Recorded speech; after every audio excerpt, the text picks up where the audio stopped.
floor big time. You know. I think it was so hard to train for the deadlift, and get that because your back gets sore. Your back gives out Yep. first, Yep. and then the training session's over. Yeah. Where I would do my deadlifts, and then I would come over here, and I could Sure. still work on the legs, but we're 100%. far from being burnt Yep. out. Yep.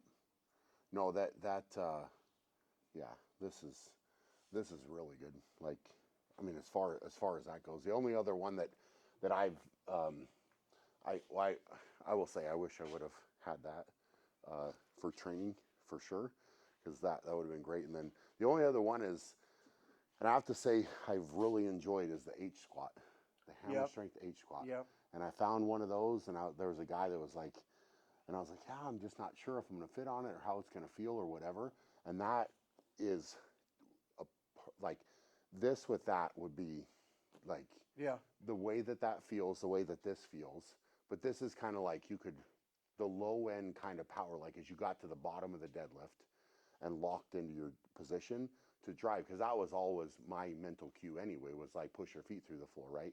So this, you're just driving there. But what kind of, I think you always think of, I always tried to break it down. So I still did like a leg press for sure. A leg press always stayed in for me, and it was a like a dead stop.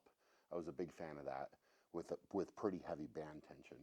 Is Mm-hmm. I really like that. So I would have to control it down to the bottom, pause with band tension, then explode into it. So I did quite a bit of that, and then actually high volume too. But this I thought translated to a deadlift accessory, but also to like the loaded carries like a super yoke and things like that, like where you kind of stay under tension. But again, heavy bands as well. Yeah. Was I felt like that carryover, because you could be really explosive and have to push through it. So, but something like that. I mean, if that bottom end, if you could get there, even paused, and then have to Yeah. drive through it, like that would be unreal for sure, man. Unreal. Yeah. Like on the I back thought end. I'd dust this bad boy off and That's a cool one, man. Just get it back history, up. history. Yeah. Just Yep, it's just like this. I'm like, how would I make it better? How yep. would I do things differently if I could get back at it again? But the other thing, you have incredible aerobic capacity. You don't realize when you guys are doing those farmers walks and this stuff, the amount of aerobic activity that is. I Yeah. mean, because you're I, doing it for like 2 minutes. well, not normally, not quite that long, but like the truck pulls and things like that, like you're all out for 60, 75, maybe 90 at the maximum. But again, if you're pulling a truck for 90 seconds and you're giving everything you have, that's about the end of the road. Anyway, like you're not going to be in a super comfortable spot after that. But I had to you know, push the my Tahoe 2 feet the other day just to jump start it, and I had to go lay down. yeah, yeah. So I mean, but just the again, same type of thing, like individual leg work, and this would have been a good one for me, because I had that really bad hamstring tear, and I went to the UFC like Performance Institute, and we did some testing there, and it was interesting because my left leg, and I didn't realize it. I thought I had corrected it because I did a lot of single leg work and whatever, but my left leg power was actually lower than my right, Really? because of that. I'm guessing it was because of that tear, where just kind of that compensation happened, and it was like, well, that's not quite good, so we're going to put more power. But then, it'd be interesting, something like this. That component I think is huge, because then right to Yeah, left you could easily see, that's like, hey, interesting.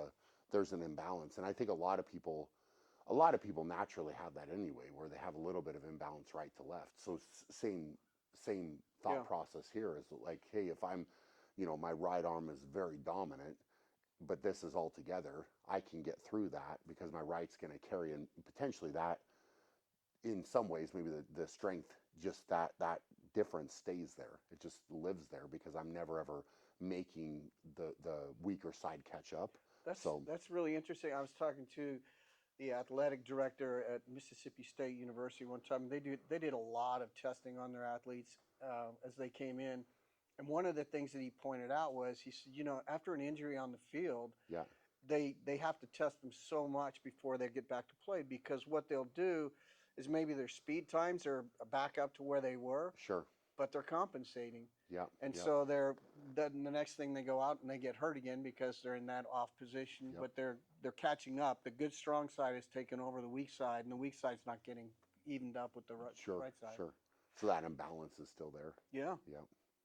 This is cool, man. What year? And you said you built that when? This has got to be Early 2000s. early 2000s, maybe even the original one had two beams that came down. That's what Mike Allstott would have trained on. It had two, and then I decided to go to 4-inch square tubing because it's just overkill. Sure. Why not? It's You know? awesome, man. Yes, why not? Yep. Yep. Too much is just enough. Yeah.